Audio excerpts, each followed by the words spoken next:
mumeze mute nizere ko mumeze neza cyane abakunzi bishya aho muri hirya no hino nizere ko ibihe byanyu biri kuba byiza cyane kabone wa mugani hari n'igihe unyura gutyo ukanyura mu bihe bitari byiza ariko twizere ko murimo mubitambukamo gitwari burya baravuga ngo ntago icyambere ari uko umuntu yaguye ahubwo uburyo wahagurutse gute wahagurutse udandabirana wahagurutse urahagarara wahagurutse kurongera uramanuka like ugomba kwikubita hasi ntawe utikubita hasi ahubwo iyo wikubise hasi uza kuza guhaguruka gute icyo nicyo ugomba gufokasingaho so girls mumeze mute tumeze neza nawe mvugana ariko abantu babonye ko turi muri studio birimo biraza abantu babonye ko have new one birimo biraza new and improved birimo biraza kabisa mumeze muteze turaho ego ariko se noneho uburyo bw'ibisubizo turaho wagira ngo muratwaje ibishyimbo muriho murarya ibitonore se ntiwanyu akavura karagwa anyway twizere ko mumeze neza cyane mu kanya turi buze kuza kuba tugana ariko uyu munsi it's more than kuganira it's all about just a game game mushobora kwicara mugakina ariko irimo n'ibiganiro muri rusange irimo cya kintu umuntu ashobora kumva akamenya uko umuntu wundi agitekereza cyangwa se uko umuntu wundi awe agifata mu buzima bwe bwa buri munsi ariko hagati aho ngaho mwabonye amafaranga yanyu cyangwa ntayo mwabonye inoti yabagezeho inoti zangeraho nko mu kwa 12 mu minsi mikuru muzanshake tuzagushaka anywhere nayo ndumva ari mu kwa 12 mwese musanga nkaho muzayabona mu kwa 12 ngenda yabona none sayiko nta bimenyetso simutwereka ko ndaza kuza gukanda akanyenyeri mwese nimero yanyu sinyuma afite nabonye amafaranga ku buryo nahise ndavuga nihagira umucuruzi wongera kunyima fagitire hari igihe umuntu ufite utarayabona nibwo ntabwo ubona agaciro ku buryo fagitire yawe ikonta iyo umuntu ayiguhaye uguze ikintu iyo ukabonye akamesaje none hari igihe kaza umerewe nabi hari ukuntu uri mu gakrize ukajya kubona ukuntu 30 birapopiriza ngo pyo ukahita uvuga ati burya se ukabuguza umuriro ukishyura amafagitire yawe yenda agiye atandukanye ubuzima bugakomeza nawe rero nimba utari wiyandikisha by'umwihariko muri Tengamara cyangwa se Tenga Promo bikore uyu munsi ukanza akanyenyeri 5 6 2 urwego aha rero inoti ni hahandi uzajya ubona amawazi yawe nimba ari wowe watsindiye ya miliyoni izajya iza kuri inoti yawe ni kofi yawe y'amafaranga yawe muri Tenga Promo noneho nimba ari ya Tengamara Rwanda Revenue itanga nyuma y'amezi 3 nuko ngo ni 10% ya VAT yawe wagiye wishyura hirya no hino iza nayo kuri inoti nabwo izaho ku ikofi yawe amafaranga akagiyeyo balance aya mafaranga rero ushobora kuyakoresha wishyura amafagitire yawe ahantu waguze ibintu za cash power amazi n'ibindi byose bigiye bitandukanye aha rero nimba waramaze kwiyandikisha muri Tenga Promo ariko ukaba utari muri inoti ugomba kuba ufite password pin ya pin ituma nyine nkuko yigira kuri mobile money cyangwa se Airtel money nuko ngo ugomba kuba ufite pin yawe rero urajya muri urakanda akanyenyeri ujye kuri inoti urabibona hano handitse inoti ubundi bakubwiye ngo rema pin ubundi uyireme kugira ngo ubashe kugira pin yawe noneho numara kuyigira pin yawe y'amafaranga naza uzajye wishyura ibintu nkuko bisanzwe n'ubundi ukoresheje ya pin yawe nta n'ikindi uko wishyura kose ukohereza amafaranga yugohereje kundi inshobora kukohereza kuri inoti n'ubuntu kabisa nta kintu na kimwe no kwishyura n'ubuntu nta cyangwa no uburyo bwo kubitsa no kubikuza and by the way kohereza cyangwa ntihazagire ukubwira ngo ukeneye gutanga amafaranga runaka kugira ngo ujye muri Tenga Promo n'ubuntu yego akanyenyeri 5 urwego ubundi kugira ngo amafaranga yawe unayabone ni ukwibuka kwa fagitire ngayo nguko so mu kanya gato turagaruka ntago ndi buyite hot topic it's more than that ntucikwe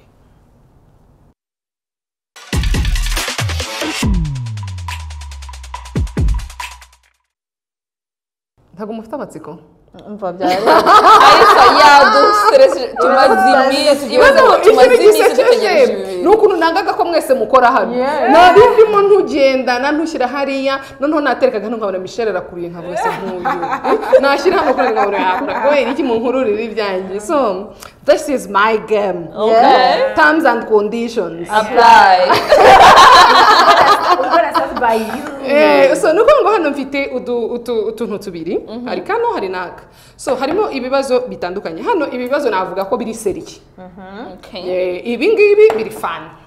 so nuko ngo turajya dutangira ari ibibazo biri seriye niturangiza twongera tugaruke dufashe ku biri fun so ubundi buri wese arajya avuga ibitekerezo bye gutekereza biri seriye nibyo byinshi gusa wandika nk'ibibazo uvuga ati iki ni iki nkajya no kureba muri message umuntu yatubajije kira kanyandika nuko nagiye mbitegura so ubwo reka njyewe ntanga amategeko nuvuga ngo hano harimo ibibazo by'abatwandikiye batubaza harimo ibyo batwandikiye hari n'ibyo njyewe natekereje numva ko byaba ikintu twaganiraho nkumva igitekerezo cya buri umwe kuri icyo kintu ibi byo ni ibintu biri fun bishobora kuza bya bintu umuntu nyine nakubaza bisanzwe you know biri simple so duhere kuri fun it's okay buri wese arajya afata iki ntabwo ikindi hano ntabwo ikibazo Michelle yasubije aricyo kibazo uzasubiza buri wese arafata iki asubize birangire d'accord okay Michelle okay kanumva ntangiye guseka bitara okay if your story were a movie what would be the title ngo niba inkuru yawe yari filime ngo izina ryayo ryabiri okay sizi impamvu nkisomeye ikibazo numvise Titanic nje mu mutwe cyangwa sinjye uri romantique sinavuga ngo ni romantique ariko navuga ngo hajya hari kunzamo amafilme menshi mu mutwe ariko nayita story of my life reka nyihe izina ryewe wenda si film izwi ariko nayita story of my life ni ukuvuga ngo muri iyo movie hazamo ibice bya bindi bikomakomeye nagiye nyuramo yaba ari nka memoir ku buryo uyirebye wahita uvuga ese burya bishobora ni ibi ngibi so that's it okay hereza cyucyo hariya hirya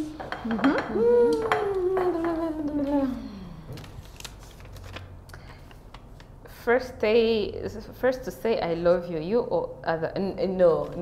subiramo ikibazo ni uvuga ngo uvuga ndagukunda bwa mbere ngewe cyangwa mugenzi wanjye why naje gusanga abatipi borohereje ubuzima cyane baguca amazi ego ko ni funny we don't have to judge listen we don't judge okay kumenyekana cyangwa loki always ntekereza yuko kumenyekana ntabwo ari bibi igihe cyose wamenyekanye mu bintu byiza ariko kuba loki birafasha ukora ibintu byawe umuvinga mu buzima bwawe kuba loki sinzi ukuntu nabisobanura kuba loki birafasha nyine uba wowe ushobora gukora ibintu nka bitandatu icyarimwe ushobora kuba umumama ushobora kuba umuntu utandukanye ariko bimenyekanye abantu buri gihe nicyo kintu nakunda baragufata bakagushyira mu kabogisi kamwe bakumva yuko nyine ni Christelle wishya twazahura wenda ndi kwiranguriza ifumbire y'inkoko ati none se wageze no mu nkoko ati ntabwo ibintu bikubereye loki rero okay we listen we don't judge okay so if you could swap lives with a celebrity for one day who would it be and why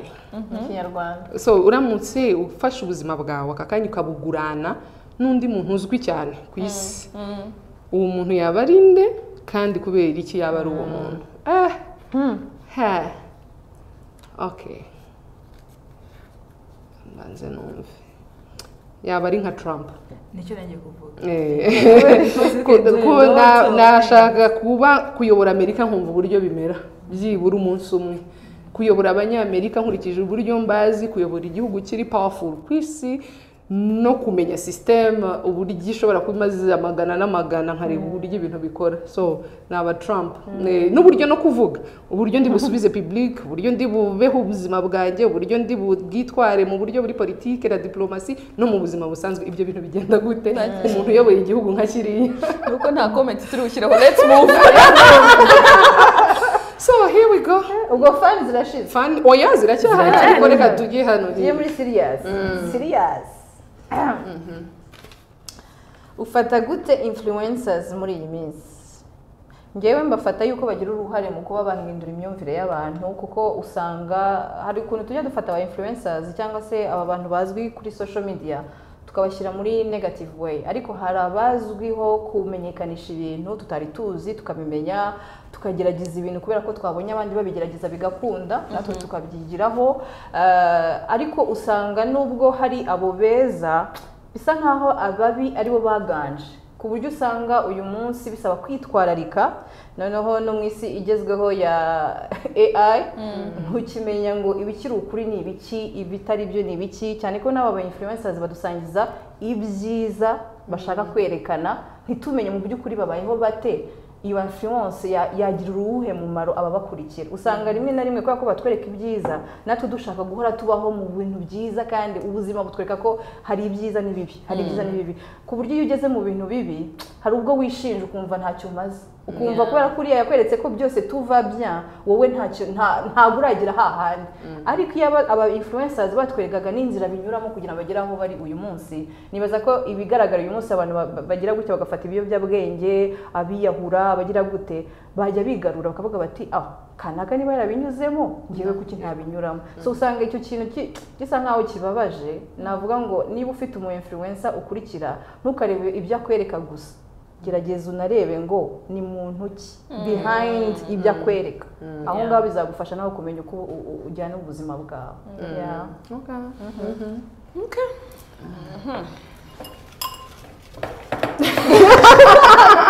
uburyo bivangavanze bajya ni tombora miliyoni social media uyu munsi iramutse ivuyeho igasibanga ntaho itabaho ni iki nakumbura buriya nubwo social media nyine cyangwa imbuga nkoranyambaga tuzifata akenshi cyane cyane nyine uko umuntu agenda akura dukunda kureba ibintu bitari byiza cyane cyane iyo ubaye umubyeyi utangira guhangayika umwana wanjye n'ibiki azaba ari kurebaho ni gute nayimurinda ariko ngiye nkunda ko menyeraho utuntu dushyashya buriya abantu benshi ntabwo babizi ariko buriya nkunda kwikorera imisatsi ibintu bisuko nibyo nisutse iyi makiyaje mba nayikoreye ntabwo nabimenye kubera ko nagiye mu ishuri nkunda nk'ubu TikTok mfite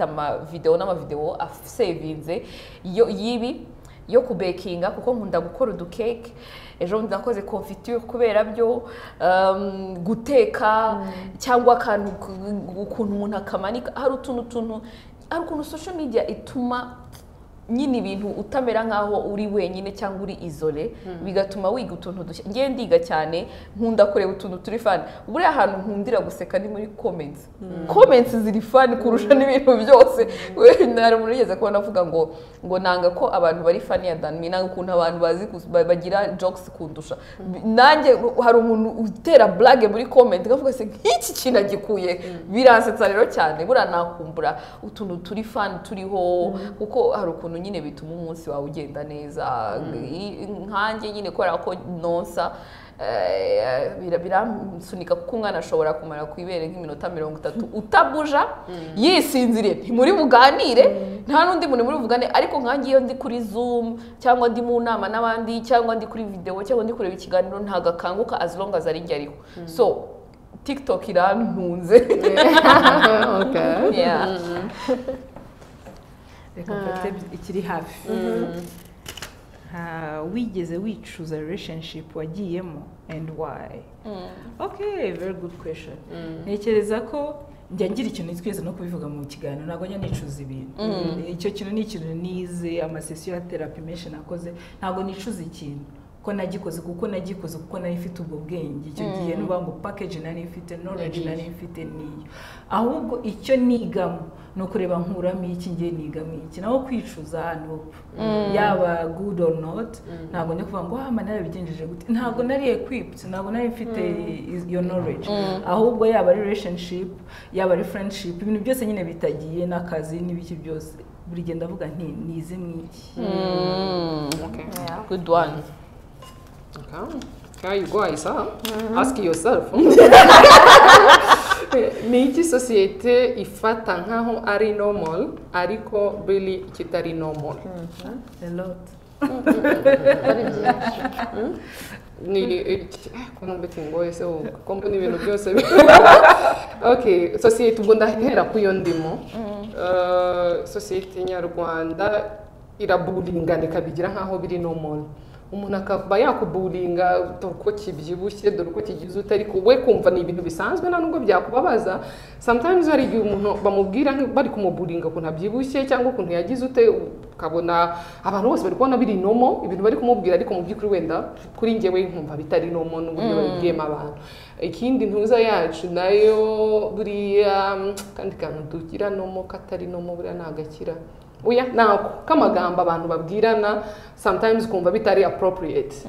So for me ntekereza ko mbere yo kubwira umuntu ijambo ubundi wagakwiye no kureba uwo muntu wari we no kubanza kubitekereza uko mubikora iwanyu bitandukanye nuko babikora iwabo uko mubifata ko biri nomo bitandukanye nuko tubifata ko ni nomo. Ati gute uzarebe nk'iyo turi nko mu banyamahanga ukumva umuntu aravuze ngo abazungu we ngo ibi nibi ukumva wagira ngo biri nomo we aramutse ahagaze akakubwira ngo you nigga cyangwa we black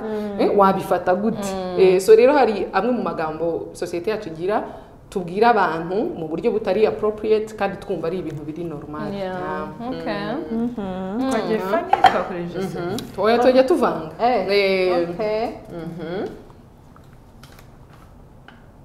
Hard work or smart work cyangwa se gukora cyane cyangwa gukora kinyabwenge reka byitegure ko numva byuzuzanya kuko burya nibaza ko ushobora kuba uri umuhanga ariko udakora cyane ntibigire umusaruro bitanga kuko nanone ushobora gukora cyane ariko kuko udafite bwa bwenge bwo kureba kure ntihagire umusaruro bitanga. Ngiye ntekereza ko byombi biragendana ukuvuga ngo uko ukora cyane bishyiremo n'ubwenge uko ukoresha ubwenge shyiramo n'imbaraga. Nibaza ko bitagendanye hari ukuntu still wasigara inyuma hari ibyagucika. Uyu munsi nahoze mvuga intelligence artificielle ikintu cyose kigezweho uyu munsi no kugendana na intelligence artificielle. Waba uri umusutsi nkuko cyuzu yavugaga waba uri umuganga icyo ukora cyose uyu munsi intelligence artificielle yatweretse yuko igufasha kuzuza ibyo ukora vuba vuba ugatanga wa musaruro ushaka. Ariko se uri bwifashishe intelligence artificielle gusa ngo iguhe ibisubizo cyangwa urakoresha bwa bwenge bwawe kugira ngo byuzuzanye ubashe gutanga umusaruro nyawo. Nibaza ko hard work na smart work biri ku rwego rumwe birabalansinga biruzuzanya.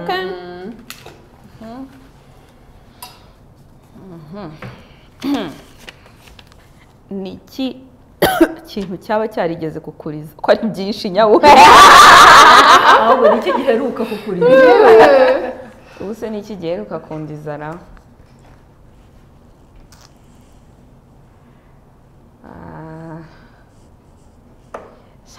uheruka kurira kera ubwo ngewe ndibuka ko ariko iyo nabyaye ndarira kuko nyine abantu bari hafi yanjye murabizi ntabwo ikinya cyanjye kimfata bya bintu byo kuvuga ngo ikinya kiramfata ndagiye ndi umuntu ikinya kidatindamo na ya indi lokale buriya bankura amenyo nimwe mu matoroma mfite uko nk'umuganga wankuye iryinyo ndi kumva ngo ikinya kiri kunshiramo akambwira ngo ndi kwegzagera noneho yazanye umwasista bashaka kungumisha hasi by'ama experience mbi sinzi niba nanyibuka ariko oya n'ukuntu yari ari kungumisha hasi nari ndibaze uri kumfata ku ngufu what the heck is wrong with you ariko ikinya kubera kitantindamo hari ukuntu ngira ububabare nk'ubandoda nyine narabyumvaga bwanyu inshinge zanyu narazumvaga kandi ntacyo bari bumarire so ikindi na painkillers ntago zintindamo ariko ni na situation mba numva iri traumatique kuri nge cyane cyane ntwitazo ya mbere bizi ibibazo nanyuzemo ku buryo ngewe iyo umwana wanjye yarize nyine mubyaye nanjye ndarira kuko hari ahantu ntabwo ari ahantu ndeba ngo numve haroroshye mba mbizi neza ko umuntu ashobora kugenda iminota 2 umwana agasohoka ariko ndanabizi ko ushobora kubara amasaha ushobora no kuhasiga ubuzima kuba rero mpajya nkataha amahoro kuri ngewe ni umugisha no kuba ntahanye umwana ni umugisha ku buryo ndabyuka ko amarira mperuka ari igihe nabyaraga so I cried thank God n'umugabo yari ahari nyine ari kumpanagura umeze gutya kuri table bakubaze niwe nyine wafashe aka serviette akajya amanagura filme no nta filme mperuka nta n'igitabo ariko hari igitabo mperuka gusoma cya Daniel Silva umwana mama we yamukubitaga cyane biri exagere ariko ntabwo byandijije cyane maybe hari etape nagezeho numva wenda she overcame thank God ariko ndibuka ko ikintu giheruka kundiza ari igihe nabyaraga kubera ko icyo gihe nyine nahise umwana yararize ndavuga ni thank you Jesus umwana tugiye gutaha amahoro so I was happy amarira y'ibyishimo n'amarira y'ibyishimo ni mixed ariko yani ibyishimo cyane so twagiye oyoyo iki nta nubwo ngisubiza abantu bose barabizi uyabwira abakurisha babashije ngo icyayi cyangwa se ikawa ikawa umuntu wese ushaka kuvuga ngo nguriye Christelle wigire nk'imaraba no barabizi I'm just a coffee girl umuntu ushaka guha Christelle gift nzima umwe yagura nka coffee grinder undi akagura coffee maker undi akagura coffee idaseye ubundi ukavuga ngo medium roasted cyangwa amasaha yose kandi ubundi bino bibazo bimeze nk'abantu twicaye nko muri therapy the group okay Aisa iyo udashaka gusohoka what's your excuse baragufata ntangiye mpamvu iyo ntashaka gusohoka oya abana rero sinjya mbavuga ntangiye mpamvu iyo ntashaka gusohoka mvuga ko ndi busy nshaka ikintu kingira busy ndavuga shamba nimereye akazi kamereye nabi kabisa sinzi ko ndi bukarangize vuba mu by'ukuri akenshi niyo mpamvu ntago njya mu zindi mpamvu akenshi nitwaza akazi kubera ko nkunda gusohoka ndi umuntu udakunda buriya mu rugo cyane nkunda mu rugo nyine nimba ngeze mu rugo ndi mu rugo ntago ndi buhave pe ariko byandi byo kuvuga ngo dusurane mu rugo ubwo nimvuga ko udakunda mu rugo abantu bumve ku bijyanye no gusohoka nuko ngo byimwe gusurana urugo ku rundi simbikunda cyane gusura kubera ko numva nshaka kuza kugusura mu rugo nawe ukaza kubera ko ushaka kuza mu rugo ubona abantu bari tabibona nivuyemo impamvu abantu benshi badakunda kunsura kubera ko like ndi wa muntu ukunda hanze ndi wa muntu ukunda ko twicara muri resto tukaganira mu rugo mba mbona nyine nago nimba tukumburanye yego nago hari n'igihe nshaka n'ibintu nkuganiriza mu rugo mva ndabibuze kubera ko hari abantu badufasha imirimo mu rugo bari gutambuka hari abana hari ikintu burya mutavuga nk'abana kera iyo twebwe ababyeyi bacu babasuraga twahitaga tugenda ntago mwicaraga muri saro kuri ubu umwana araza akaguma kwicara muri saro urumva so hari ibintu mutavuga hari iki so sometimes rero hari igihe iyo nkunda ko abantu bansura mu rugo hari nka fete ku buryo nyine ni twese ni muri shoshosho ariko nimba uje kunsura nanone wenda biri ngombwa ko ugomba kuza kundeba mu rugo ndeba mu masaha abana badahari cyangwa se baryamye akaba ariyo nkubwira kugira ngo tubashe kuza kuganira neza urumva kuko nimba umwana aryamye abandi yagiye ku ishuri n'umuntu umfashe imirimo mu rugo nawe araryama kameme ubwo tukahita tugira time yacu ariko ndi umuntu ukunda hanze cyane umuntu ukunda kujya muri restaurant tukaba twakwicara tukaganira so iyo rero umunsi wambwiye ngo dusohoke nkakubwira ngo nkumva wapi ubwo nzakubwira ko ndi busy ubwo twabyumvise reka mpere hano hirya reka nanjye nzuzemo gato ariko ibibazo ni byinshi tutaza kubirangiza wow ese inshuti zikwiye kubwirana byose cyangwa hari ibyo wisigira of course ndahera ku cyanyuma hari icyo wisigira buri gihe ntekereza ko inshuti niyo mpamvu tuba dufite inshuti nyinshi zitandukanye ntabwo mvuze ngo nyinshi nyine byiza byo gukura hari ugenda ugabanya ukagira za nshuti ziriki ntekereza ko inshuti ukuntu ngiye mbifata inshuti ni hari ibintu tuba dufite amatopika agiye atandukanye. Hari umuntu mba nzi neza yuko nshobora kubwira wenda ibintu related n'abana akahita ambwira ati turabigenza gutya na gutya. Hari undi ushobora kubwira ibintu bya relationship nkaba nzi ko hari ahantu aza kunkurura. Hari undi nshobora kubwira ibintu by'akazi. Hari n'uwo nshobora kubwira ibintu muri ibyo byose bigiye byegeranye. So ntekereza ko ndabaganiriza, ariko nanone hari igihe uba ukeneye ibintu kwanza ukabigumana muri wowe, ukabanza ukabishyira ku murongo, then ukabwira inshuti umeze nkaho ugiye kumuhereza kumwanonsa. Kuko hari igihe nawe ibintu bikuvangira, wajya kubwira undi muntu nawe akakuvangira ugasanga nta solution ufite. Niyo mpamvu nyambwira abantu ku myanzuro ikomeye cyane mu buzima uba ugomba kubanza ukicara ubwawe ugapeza le pour et le contre, ukaba wabwira inshuti ariko still ufite umurongo. So ndi umuntu wo kuvuga ngo ganiriza inshuti ntugumane ibintu, ariko nanone ibintu bikeneye za decision nawe bikoreho kugira ngo utazabwira undi muntu ngo uko ariko wari warambwiye sha none rero ukuntu byagenze. Okay.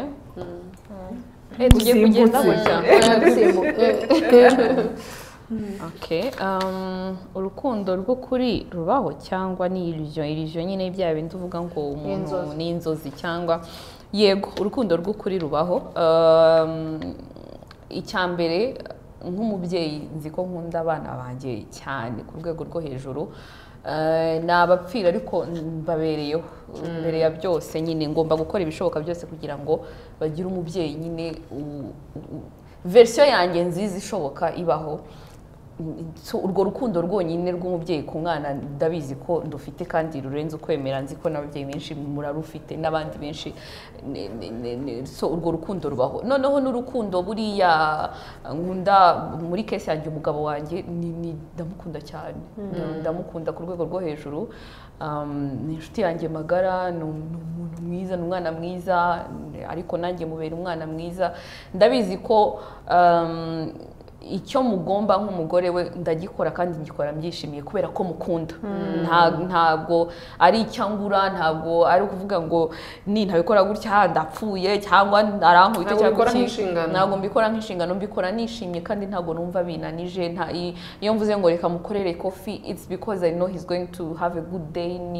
Kimwe nuko nawe avuga ati akeneye icyayi cyangwa ejo yataha.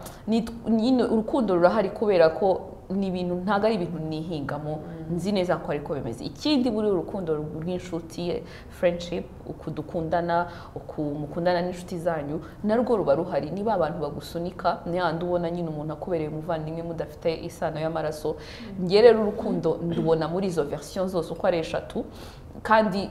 ndubona nk'ikintu kiri authentique, kitarimo uburiganya n'ubutiriganya, kubera ko ubona umuntu akoze ikintu nta n'ikintu agutegerejeho, cyangwa nawe ukabona urabyutse ukoze ikintu nta yindi nyungu utegereje, kubera ko unezerewe no kubona umuntu wawe ameze neza cyangwa anezerewe. Nta kiruta urukundo rero rumeze gutyo. N'impamvu iki kibazo gihari ni uko nyine harimo n'amanyanga cyangwa n'amanyanga abaho, ariko nubwo abaho, nubwo abantu baba disappointed, natwe twanyuze muri deception, n'inshuti zaratudesevye you know. Ariko natwe dushaka kuba twarabaye abana babi ku babyeyi to certain extent, ariko ikikwereka ko urukundo rubaho nuko n'inshuti mushwana ejo mukiyunga, umuvandimwe mushwana ejo mukiyunga, umukunzi wawe mupfubirana gato ariko mukongera mugashyikirana. So kuri ngewe urukundo nyarwo rubaho, ntago ari illusion. Nuko ngewe nshobora kuza nkakubeshya nkagukinga ibikarito mu maso, ngo mba nakubeshya ikintu ubundi cyakabaye cyo.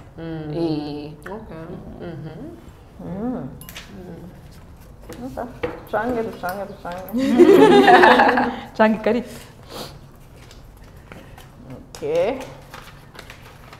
Uramutse uyoboye isi, niki wumva wakora muri iyi si yawe? Isi yanjye muribuka ya design imitwa Zootopia, mbona ariko yabimeze isi yanjye. Ni yasi ibamo ibyishimo,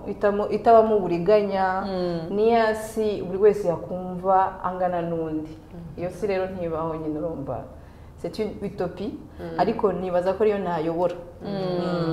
Ntabwo ibaho, ni yindi twifuza nyine uvuga uti ideal yakagombye kuba irimo iki, ni isi irangwa n'ubworoherane, irangwa n'ubutabera, like ituma uwumva nawe wishyira ukizana aho uri, ukishima, ugakunda, ugatera imbere, nta bibazo birimo mbese ni paradizo reka mbyite Okay. Ladies and gentlemen, mu kazi ni iki kiguha imbaraga buri munsi? Okay. Mu kazi ni iki kimwe? iyi ni interview y'akazi neza Ikintu kimpa imbaraga buri munsi mu kazi nuko ndiho kuba mbayeho kandi ngomba kubaho nabyo biri mu bintu bimpa imbaraga zo gukomeza gukora.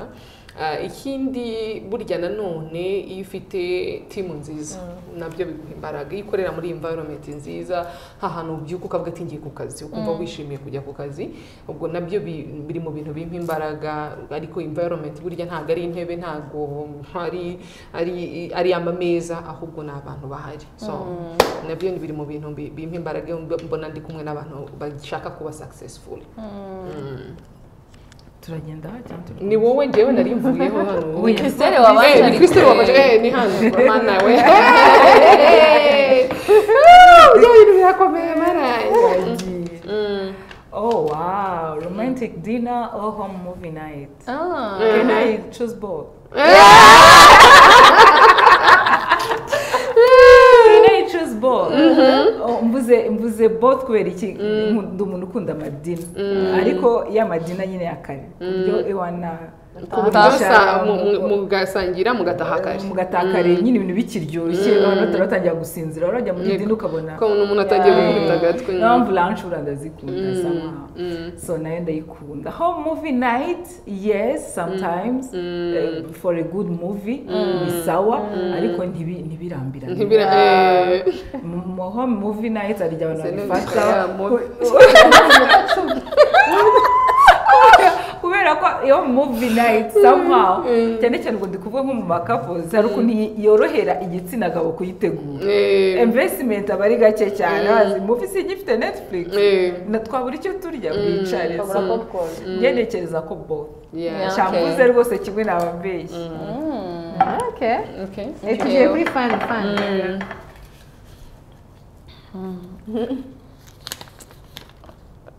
gukora nijoro cyangwa amanywa. Ubundi ndi umuntu utagira ibitotsi ku manywa cyane, ariko ibyo byari imbere yuko mbyara. Uba nabyara kubera kurara amajoro. Buriya ntabwo nari umuntu uryama ku manywa nk'ayise urabizi rwose nabaga ameze gutya, ariko saa 12 n'igice mu buriri. Ariko ubu nyine kubera kuba umumama umuntu nyine umwana batarafata ritme yo kuvuga ngo araryama amasaha 12 akurikiranye ubyuka gutyo ugira gute Jacques yarwaye grippe mukarara mukanuye. Ariko njye akazi ka nijoro ndagakunda, nkunda iyo umujyi ucecetse. Buriya calme ya nijoro ndayikunda cyane, nta modoka ziri. Niba ari nimwe iri kuri kaburimbo uri muri quartier urayumva. Nkunda rero kubera nagize ni opportunity yo gukora mu masaha usanga kuko ndi remote ndi hano, ariko nk'umuyobozi wanjye ari muri Amerika cyangwa muri Canada, ugasanga dukoze call saa 2 z'ijoro. Umunsi twawurangije abarya bariye abaryamishwa baryamishijwe, nyine nkumva ndi kwanwininga mbasha gukora akazi neza kuko nta business y'umunsi mba ndimo, nta nubwo mpangayika ngo mvuge nk'umwana wanjye yambuze ntago namugaburiye, nyine twatuntu numvaga ndi buhombe ntago tubaho. Ku buryo rero buriya ngiye na kera numvaga nshaka gukora muri call center, nuko nari narakabuza ako kazi ariko naragashakaga kuko numvaga ari akazi kari ideal, nta stress zo kumva ngo hari umuntu wakoreye reception nguri nyine murumva ari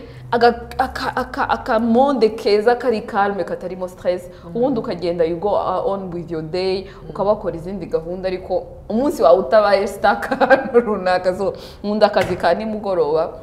ariko nyine ibitotsi bisigaye bindusha imbaraga mwababyeyi mwe rwose. ibitotsi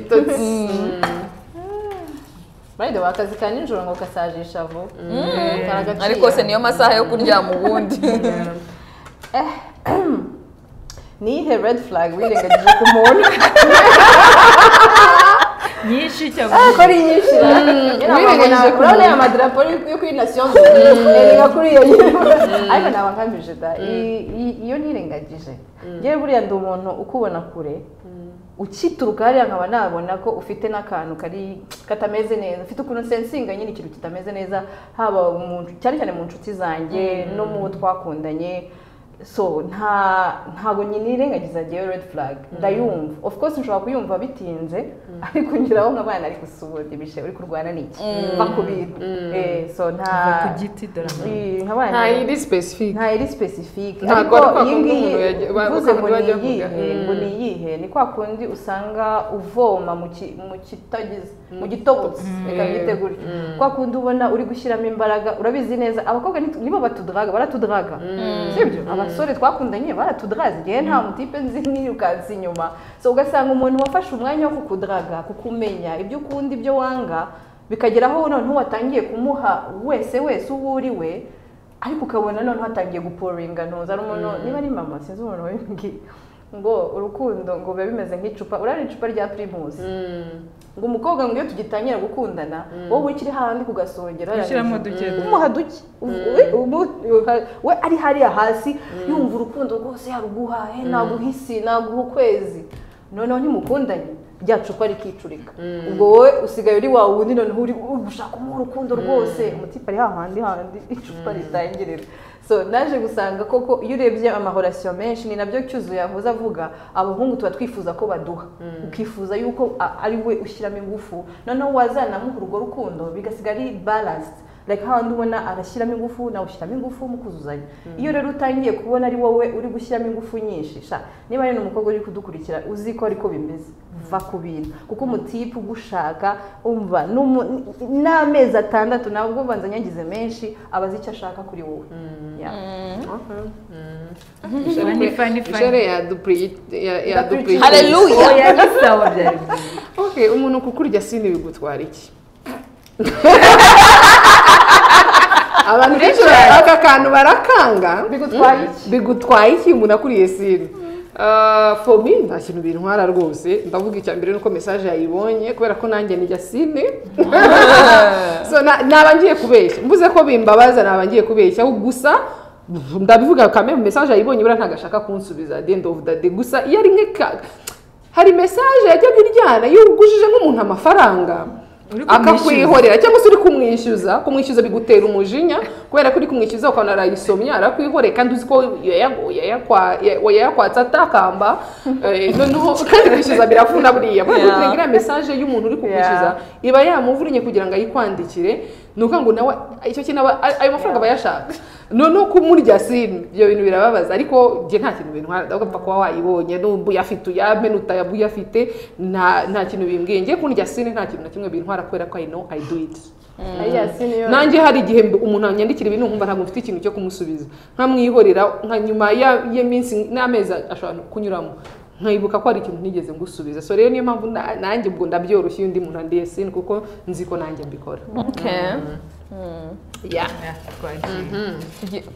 ndaguturanyije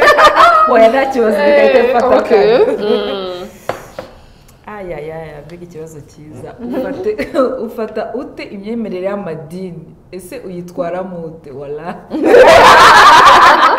kiragarutse ubushize nayagisubije reka bagire igisubizo ya company yitwa Bufman mfata gute imyemerere y'amadini amadini ni nk'amashyaka so bivuze ngo ngiye rwose mu idini nibwise ko ejo nimugoroba twari turi kubivugana n'abantu inshuti zanjye turi kubivuga umunsi mu idini rwose mwabonye ndimo umuntu w'umuyobozi nzabwiriza mu gitondo saa sita na nimugoroba nzaba mpari rwose grant zanjye nanjye ngomba gukuramo akantu ariko ibirenze ibyo ndi umwemeramana ndetse cyane am just a believer ni nawe umuntu ujya gukora akantu kose nkabanza kwiyambaza imana trop spirituel niko nanavuga cyane hari mba numva nyine ari uko byagombye kugenda ni ukuboko kw'Imana kubisaba ariko ku madini kubera ko amadini no kuboko kw'Imana cyangwa se n'imbuto abantu batwerera nigeze nzibona cyane simvuze ko ari abadasenga batagira imbuto barahari rwose ariko muri rusange usanga nk'ubu ngubu amadini usanga buri wese akurura yishyira usanga twese turi gukorera ijuru rimwe ariko wagira ngo tuba dufitemo nk'amashambre ya VIP presidential n'ibiki byose icyo kintu rero gukura wari umuntu usenga cyane mu idini wakuru ukagenda ufunguka mu maso bigenda bikubwira ati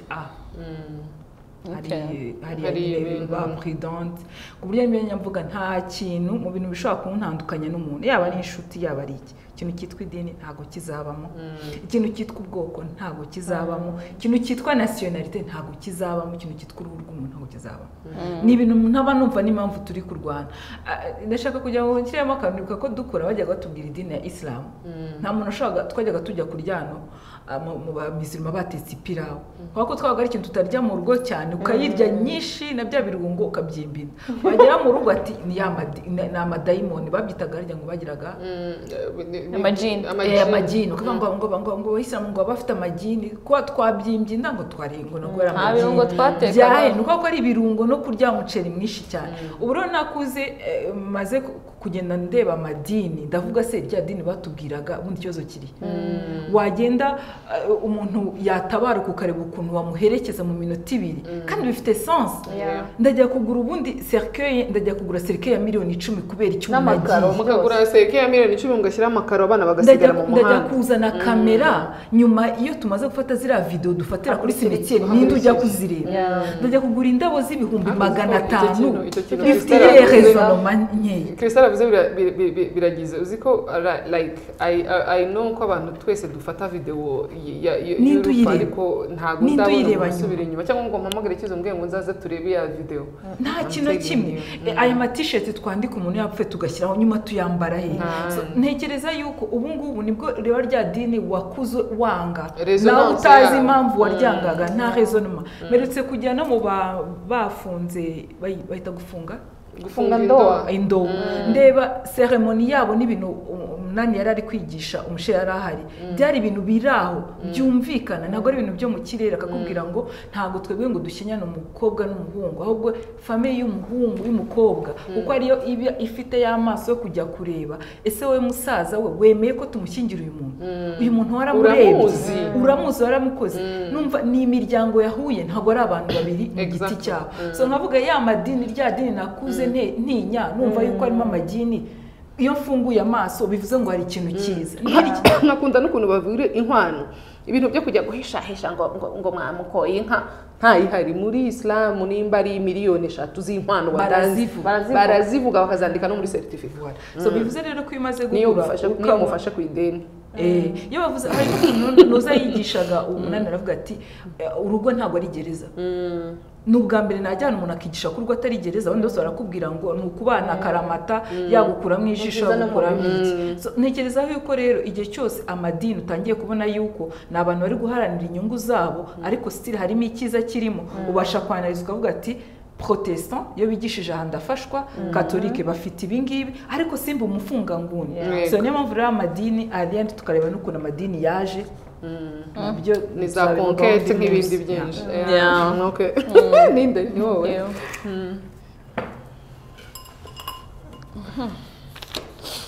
ni iki kuri wowe ubona gituma umubano uramba simbizi byombi ushobora kurumba cyangwa ukaramba ikintu gishobora gutuma umubano uramba ni ugukomeza gushyiramo imbaraga ni ukuvuga ngo tujya dukora ikosa nk'abantu waraterese cyangwa waratereswe noneho muri bya bihe nyine muri guteretana iyo gukomana yanjye byashyushye bigize gute noneho iyo bigiye gupfa iyo mugeze mu rugo nyine hari ukuntu ubuzima bubafatirana mugasa naho mwibagiwe kubwo buzima abo bana iyo nzu mubamo nyine ubwo buzima mufatanyije bwabayeho kubera ko mwembi mwishyize hamwe uko kwishyira hamwe kwanyu hari uko kwaje hari ibyo mwakoze kugira ngo kukurame hari ibyo mwakoreranaga kugira ngo umwe anezerwe ibyo rero iyo mubyibagiwe n'ubundi bya bindi mwatumye bibaho n'ubundi birasenyuka hari igihe rero nk'ubu kubera ko mwabyaye abana yego hari igihe abana baba focus ariko nanone ntimwibagirwe nka couple kubera yuko nimwe mwatumye abo bana babaho umunezero w'abana nuko ababyeyi bishimye kuba abakozi bafite akazi nuko mwaruhahiye urwo rugo nyine umutuzo uri mu rugo uturuka kuri mwebwe, mudu yanyu niyo irema icyiza kiri mu rugo. Hari igihe rero tubyibagirwa ugasanga ndi gushaka amafaranga cyane, ndi gufokasinga kuri ibi cyane, n'akaga parfum namuguriraga ndakibagiwe, n'akaga kweto yanguriraga rakibagiwe, ka kantu nyine gato twakoraga na lunch ntago tuyisangiye, ugasanga nyine bya bintu twakoraga kugira ngo umubano ubeho twabyibagiwe, kandi uwo mubano niwo watumye ibyo bintu byose bidushamikiraho. Twari igiti amashami aje nyuma. Amashami rero ntiyabaho imizi itameze neza. Nagira rero twibagirwa kuhira ya mizi kugira ngo ikomeze igaburira amashami. Hanyuma ikintu gituma nyine ibintu birumba ni ibyo byose, nuko njya mu kintu narabeshye ngatangira kugaragaza ishusho yanjye nyayo, cyangwa se ejo akantu gato kaba umugabo wanjye ararwaye, umugore wawe ararwaye, aho kugira ngo uvuge ngo reka mwiteho, ukavuga uti njye ntabwo mfite imbaraga zo kurwaza, ukaburagiye nyine ibintu byose wagakoze kugira ngo urugo rubeho cyangwa umubano ubeho, urabiretse. Iyo ubiretse rero icyariho kirapfa. Ntabwo waba ufite jardin ngo niba utayivomerera, utayicira, utagira gute, ngo ejo ntihazamo ibihuru uvuge ngo yego no, nyine ntabwo wayitayeho nk'umuhinzi. Nk'umufama rero wita kuri famu yawe, ari rwo rukundo cyangwa umubano. Nyirimo mishu Urimo ucyananiriza umubano se? ibisubizo. I know. Okay, umubyeyi wabyaye ngo umubyeyi wabyaye umwana akora uburaya akwiye kurera ate? kureka uburaya deja umubyeyi wabyaye umwana wamubyaye mu buhe buryo? Mu buraya cyangwa se na mbere indaya? Ese warashatse hanyuma ukaba utabwize umugabo akaba atazi icyo ukora? Oya, icyo tureba aha ngaha ni imirerere. Kuko reka tubere realistic, hari n'uburaya busigaye bwaraje bugezweho bitwa ngo influencer, content creator, ororororo, ugasanga umwana nimba umubyaye cyangwa waramubyaye muri iyo situation ukaba ukora ibyo bintu, nimba uzi kubikora, reka duspose ko n'abantu batazi kubikora, ariko wenda wowe urabikora, urabizi, ukwiye kurera uti umwana wawe. Nibaza yuko uretse n'uburaya, imyuga yose dukora dukwiye kwikora tuzi icyo izasigira abana twabyaye. Njya ndeba uburyo dukora itangazamakuru, uburyo dukora kuba uri pharmacienne, ikintu cyose dukora uyu munsi, eske umwana wawe aramutse yumvise icyo ukora yaba proud? Iyo rero tugeze ku buraya, njye nibaza yuko ikintu cyose wakora uzi ko ayo mafaranga atunze, ushobora kuba uri umusingle mom udafite n'urugo ari kuri indaya, nyine ikintu cyose ukora irinde kuba yamenya aho ukura ibyo ukora. Binabaye byiza va muri uwo mwuga, kuko icya mbere cyo urimo urigirira nabi wowe ku giti cyawe. Sindi kubona umukecuru w'imyaka 40 ukiri indaya. Oya, ntabwo wongo abakiri indaya. Sindi kubona umugore w'imyaka 40 niba ndavuga burya imyuga dukora, ese urareba ubwo buraya bwawe ukabona ku myaka 50 usaba ukibikora cyangwa ku myaka 50 niba ari ikintu watangiye mu bwana bwawe, ku buryo tugira amateka atandukanye. Hari n'igihe wisanga muri iyo uretse ko nta mpamvu ubundi ibisobanura, ariko niba warisanze muri ubwo buraya, gerageza ukore plan B ituma ubivamo kugira ngo umwana wawe azagere kugira ubwenge aterwa ishema na nyina. Sindi kubona umwana ukura yakumva amakuru avugwa kuri nyina. Kuri uyu munsi social media ibintu byareze, abantu baje bati uriya n'umwana wa kanaka, ko nawe mbona atangiye kwigira. Umwana wawe arimo aragenda yumva amakuru, ejo azakubaze ngo ariko mama nibyo koko uri umwana, wabisobanura gute? Wamusubiza gute? Irinde ikintu cyose cyatuma niba ukora uwo mwuga umwana wawe ntakimenye, kandi witegura kukivamo, kuko nta nubwo ari uburambe ku kazi, ntabwo uzabiramba. Reba kure. Hari abantu tuzi bakoraga ibyo bya content creator, ubu bari he? Babandi tutayobewe. Ubu bari kusanga n'ama comments yose yarashaje, yagize gute? Yes, warashaje nyine. Hari abandi bana bavuka bagenda bakora bya bindi wakoraga, noneho barenze ubu haje technology ituma batembera bajya hirya no hino. Menya nawe icyo ugamije ejo hazaza hawe n'umwana wawe. Njye nanjye no kongeraho ikindi kintu abantu bagomba kumva, ari ibintu bidetwiza n'umwana, estime y'umwana. Nibyo bishobora kuba ushobora gukora abantu kumva yuko rwose namubura kindi ariko byicuma. ahangaha hari ikindi kibazo kirambaza ngo mu guhitamo inshuti ni iki kiranga umuntu wo kwizerwa? Bigeze no kugitubaza. ni umuntu utabeshya burya first of all tugihura bwa mbere twabwiranye iki? ni umuntu utabeshya ku bwanjye ngewe ku nshuti inshuti yagakwiye kuba itabeshya itagira utuntu tw'utumaguye hirya no hino inyuma worororo. inshuti ivugisha ukuri ntekereza ko mugira n'ubucuti bwiza, icyo gihe kuri njye kirahagije. iyo umuntu atabeshya burya ntabwo azakubeshya ko atinda aho muri buhurire, ntazakubeshya ko yarwaye atarwaye, ntazakubeshya ko yagize ibyago atabigize, ntazakubeshya ko yishimye kandi atishimye. So inshuti nyanshuti ni inshuti itabeshya kuri ngewe. hano ibiri fani rero ndabona hasigaye babiri barasubiza kimwe, natwe babiri dusubiza ikindi.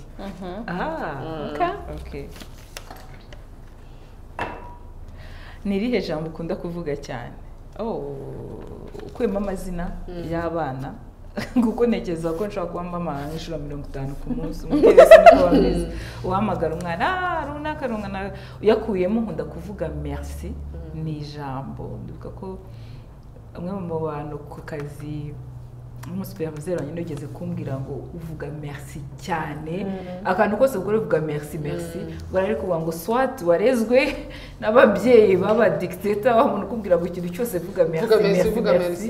ngo cyangwa se ngo sizi kunabisobanuraga nyine ari gushaka kunyanariza, ndamubwira ni oya merci, nkunda kuvuga merci, nkunda no kuvuga sorry. ariko merci byo ni ijambo rikunda kuza kandi kose merci ukwema n'amazina y'abantu.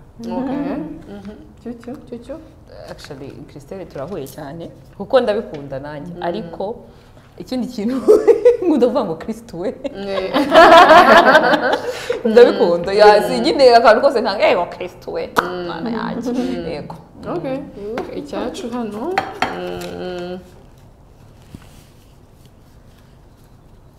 wakwikanga iki bakwibye telefone aka kanya?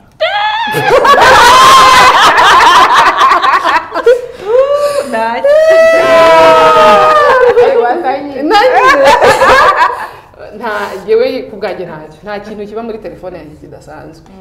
biragoye ko hari ikintu wasangamo uyinyibye aka kanya rwose, uretse kuba waba unyibye telefone wenda nziza, ariko ubundi waburaburije uvuze ngo hari ikintu uri busangemo. nta mabanga y'akazi mbikamo, biragoye. nta telefone yanjye uretse kuba irimo wenda ya mafoto abantu bifotoye, ntabwo nifotora ndi nudes, n'amafoto asanzwe uzasangamo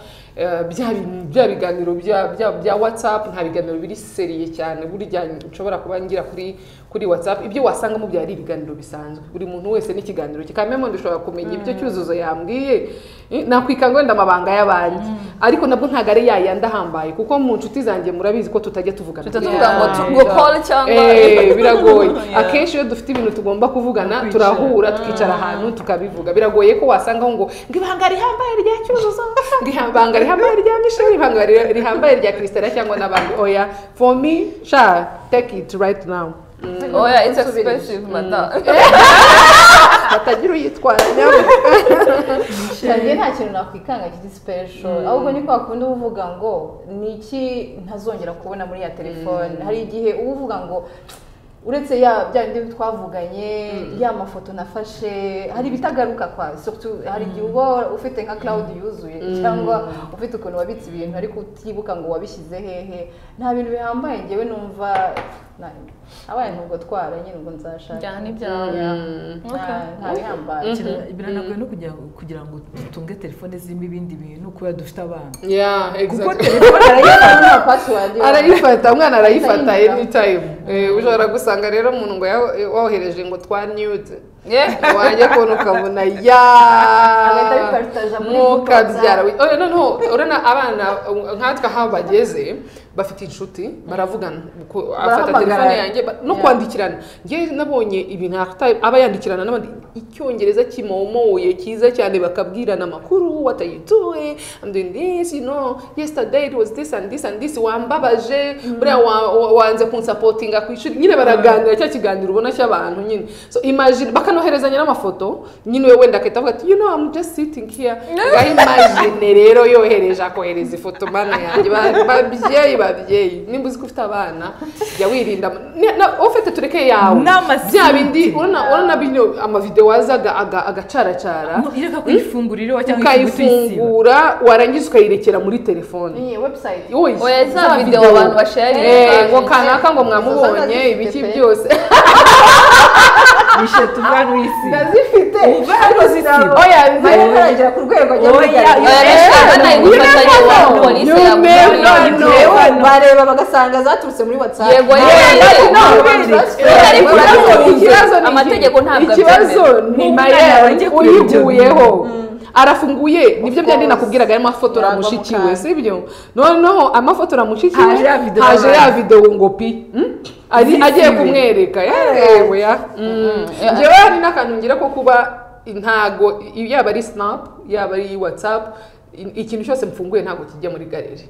nakoze uburyo kigumaho ngaho kiri nyine kereka ushatse kuyidownloadinga nshatse kukidownloadinga ni njyewe nkidownloadinga ntekereza ko ari ababyeyi benshi twagakwiye kubikora kameme ubundi niko byakaga mise nibuka umuntu yigeze gupostinga statut ndamugane niko se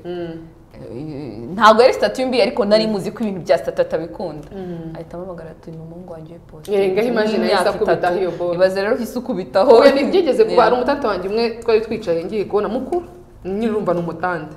ngiye kubona mbona ifoto y'ibindi muntu ntabwo muvugisha cyane ariko rese muhamagara mbwa ni siba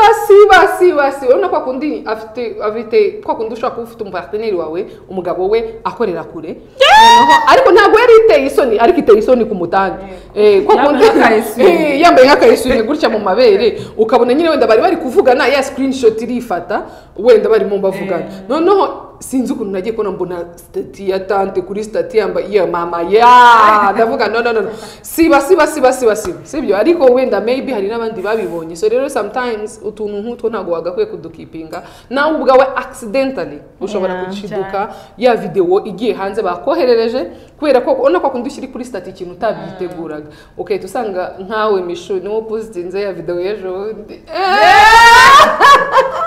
so turi kugenda tugana ku musozo w'ibibazo byacu wa game yacu uyu munsi reka mpe kimwe ubundi dusoze kaduhere kuri Michelle ni iki wize mu rushako kugeza ubu ijambo urushako riramba ari ikintu bita cya kiganiro cya mu mama itoga gwiki bajya gukigana kuri ladies eminente neza iki wize mu rushako kugeza ubu ikintu nize ni uko ari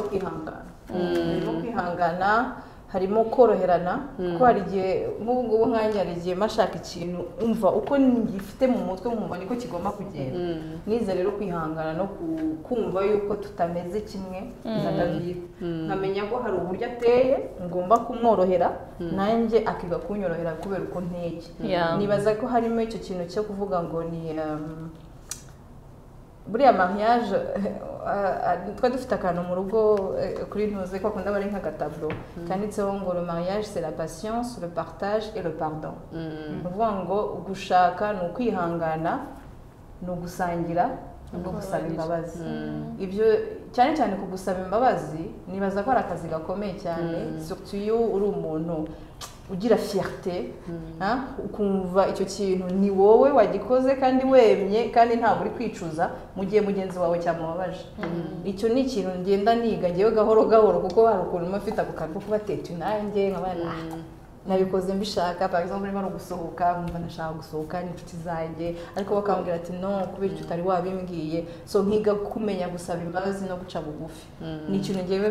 ngenda niga urubura mariage no kwiga umunsi ku wundi hanyuma niyo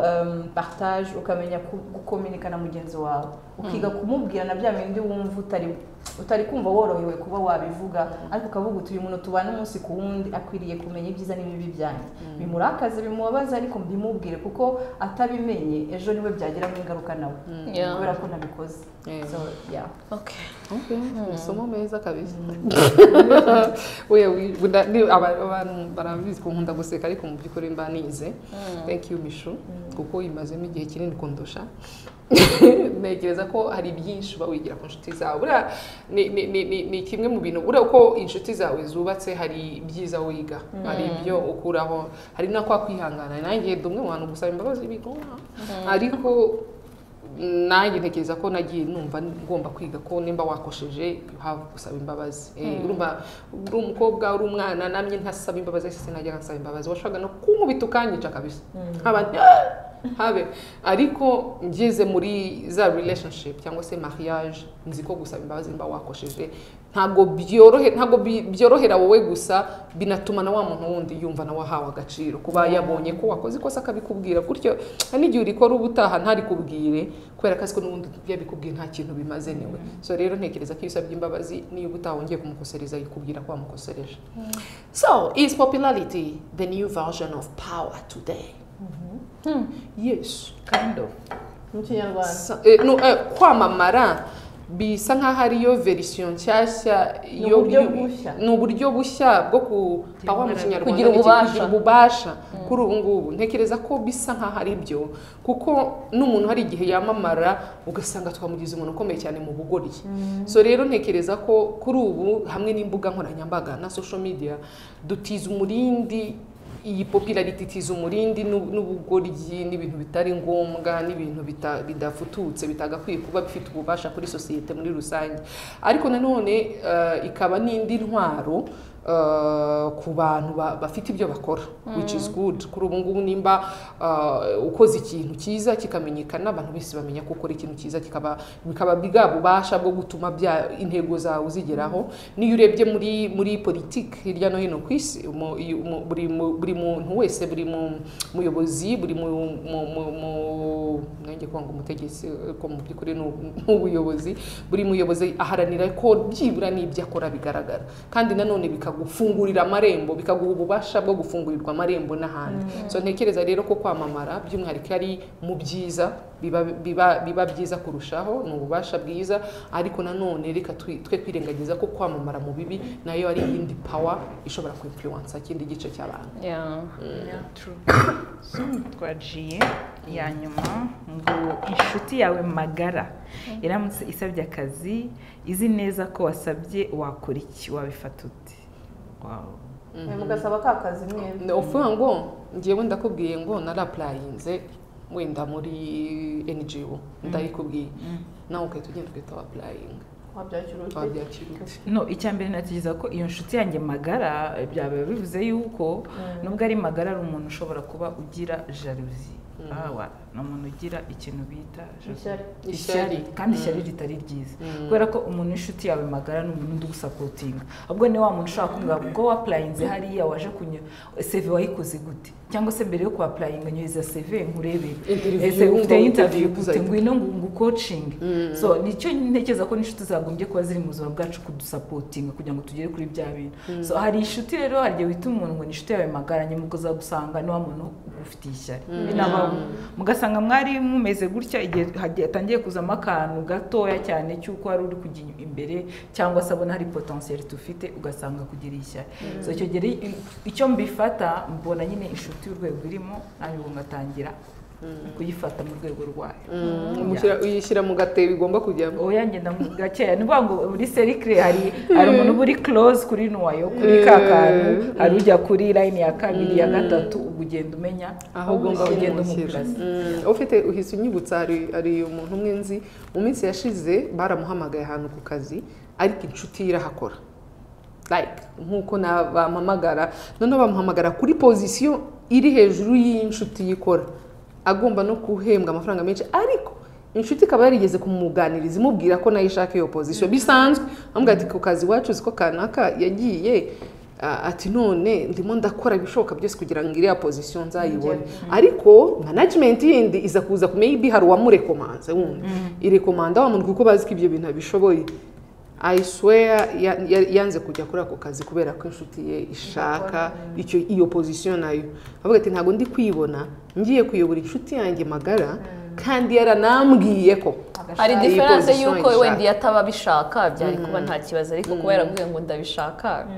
I mean ariko njye ntekereza ko mushobora no kwicara mukaganira kuko ushobora no kwanga kujyayo niyo pozisiyo nawe niba yimuhe Yeah. nicyo kibazo kuko ushobora kwanga kujyayo ukavuga ngo ndamuhariye ariko se muri management peut-être ntabwo bamushaka maybe ntabwo babonamo ntuza yindi yindi. ntabwo babonamo iyo potentiality nshobora kwicara nkabikubwira ko banyaposheje njyewe ngiye kujyayo ntugire ngo naguciye inyuma barampamagaye byagenze ntekereza ko ikibazo kiba nuko ari ibintu biba ntidusobanurira abantu so bivuze ngo umuntu ku giti cyahita agenda akicara agatavuga ati okay narabikubwiye noneho nkoreyeho ariko nagusobanuriye njyewe ngira ngo we yanabyanze wenda kugira ngo inshuti ye itabifata gutyo hari ukuntu bishobora yanze kubimubwira kugira ngo just agasosi itavuga ngo so sometimes hari n'igihe itagira ngo mu by'ukuri ntabwo baguhamagaye ahubwo kubera ko uzi ko nawe ubishaka ikindi uzi ko harimo avantage nyinshi kandi ukeneye waranciye inyuma uragenda rero ujya kwa apurayinga cyangwa ugikoresha indi influence yawe biragora bajya bari magara inshuti biragora buri umuntu wawe magara nibyo tujya twita ntekereza ko tujya twita n'inshuti tugomba gutangira kuzajya tuzishyira mu maklasi icyo kibazo umuntu wese murahura rimwe kabiri yabaye magara umuntu wawe magara besti ninde ni umuntu ushobora no kuba ndi guca mu kintu nakubwira ushobora kumuhamagara kana kakoze iki ari inshuti yanjye magara nka Dauting avuga ati no ntago yaba we so bivuze ngo nimba uri inshuti yanjye magara nkaba nagusobanurira ikintu ubwanjye ukumva yuko uri ku Dauting ntago turi inshuti mu by'ukuri so thank you so much ladies wewe uko nibagiwe nari musimbutse ni iki gituma kurera biba byiza cyangwa bibi kuri ubu byiza kubera ko hari community nini nge ntekereza ko uyu munsi dufite amakuru tutari dufite mbere hari n'ukuntu uzi ngo ufite ikibazo wenyine umwana hari nk'ukuntu umwana ashobora kwanga kurya n'urugero nabibabwira mwe nyine mwabinyuzemo ukahita umwira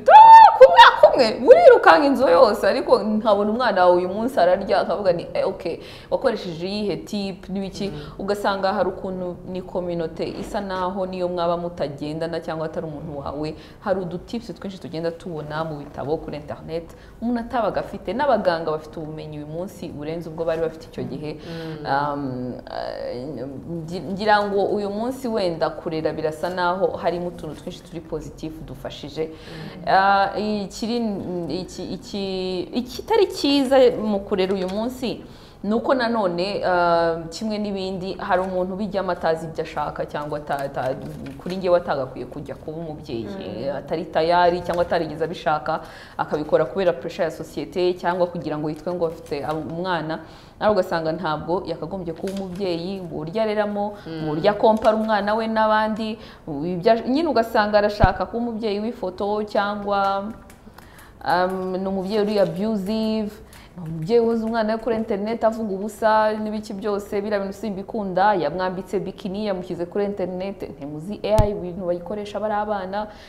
nyine ugasanga hari ibintu bibi nanone dukura kuri iyi mihanda ya internet ngewe mbona biri negative cyane birazanafekta abana kuri ngewe burya wapostinga umwana wagira gute hari empreinte digitale wakamurekewe ko azigirira yakuze ariko uyu munsi tubarundaho tugakabya nkakora channel neza umwana wanjye niba atavuze uwo munsi nsingire views kubera ko content yanjye nayigize abana kandi sometimes nibibi byukabishyiraho ngaho yambaye ubusa ngaho yagize ari muri mwibasa ari koga mfashe iyo video ndayipostinze hari ibintu nyine mbona bibi cyane mu burere duha abana bacu ndetse n'uburyo tubatwara ugasanga Christelle yakoze fora ari kurera abahungu be neza ngiye kubera ko namugize idebe bahurira ku ishuri ugasanga fora zose wakoze uwanjye namugize nabi en fait yanitwara nabi nkajya kumudefonda mu mafuti ibyo ni zimwe mu aspect mbona uyu munsi atari meza mu burere duha abana bacu abantu bagakwiye no gukosora kuko birababaje kuba umubyeyi yakora effort ugasanga zishwe nuko undi wagira ngo yari arimo aratera mu kirere akavuga ati icyo nsama nicyo ndi buguhe uyu munsi so dusoza hari ikibazo kimwe nshaka kugira ngo mbabaze mwese like twese tuba mu ma group agiye atandukanye ya WhatsApp noneho ikibazo kirabaza ngo ni ikihe kintu wumva abantu bagakwiye gustopa gukora mu ma group chat ngewe cya mbere baranyivuga ni ukudashyiramo ibintu biri related n'iyo group chat kuko tuba turi mu ma group chat afite purpose runaka nimba tugiye muri group chat urugero ari iy'ubukwe ikarangira nyirayo yagobye kuyifunga ikavayo n'iyi tibi yo gucuzamo amavuta amasogisi n'ibiki so bivuze ngo group chat kabisa yagombye kuza ifite icyo kintu n'umuntu yajya kwandika ikintu niba ari muri group chat ya classe y'aba colleagues n'ibiki akagwisha ku ngingo hari igihe umuntu yandika ukavuga man uyu muntu ni memoire neza neza so ntekereza ko ikintu kira same gasanga ni groupe ya filime ikajyamo na porno filime cyangwa ugasanga umuntu ni filime yo gutwerera atangiye kuzanamo n'ibyo ku kazi wabo ibintu bidafite aho bihuriye nyine n'iyo groupe icyo kintu rwose ngewe sinjye ubona mbese niba ari ya groupe yo gutwerera ubukwe bubaye mpita nkora left yihuse kuko akenshi bahita batangira gushyiramo ibintu bidafite umumaro ikindi ntabwo nkunda groupe zivuga abantu badahari ugasanga nyine wagira ngo yabaye urubuga rw'amatiku aturutse ahandi kuri njye niyo ntavuga niyo wavuga ngo ngewe batangiye biriya bintu simvuga uri umufatanyacyaha kuri njye kuko wabirebye ntiwavuze ntiwareftinze bivuze yuko you are umufatanyacyaha uri silencieux so nabyo simbikunda ngewe mprefera ko umuntu tumuvuga hari surtout niba ari umuntu mufitanye ikibazo dufitanye ikibazo ko iki ncunze Christelle Adara akaba aribwo nza kubibwira Isa na Michelle cyangwa ncunze Misho adahari nyine it's good ko nyine bivugwa umuntu nyirubwita hari iyo rero tutangiye kumuvuga adahari I don't like it yewe I think we should stop gushyira ubuzima bwacu mu ma group chat hari group ugiye mugasanga umuntu yifuza ibintu byinshi cyangwa ugasanga ibintu byose avuga kandi muri groupe nyinshi zitandukanye none ukazasanga iyo habaye ikibazo ntumenye n'uwakigizemo uruhare sometimes so rero abantu nyine twumve ko group chat irahari just kugira ngo duchatting ariko nimba ari ibintu bikenewe physical meeting ibe physical tubivuge mu buryo biri physical kubera ko ari ibya bintu usanga mujye mubibona sometimes ugasanga abantu bafite na ya group niyo bigeze mu bintu politique ugasanga umuntu ikintu kimukozeho ni ikintu yavugiye muri group chat kubera ko you never know abantu bari muri ya group ntago uzi ngo information bazigeza he cyangwa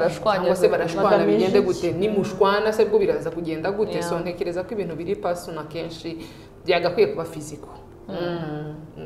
tukiri kuri iyo politike hari abantu badusangiza ibintu by'Imana kandi ari groupe y'akazi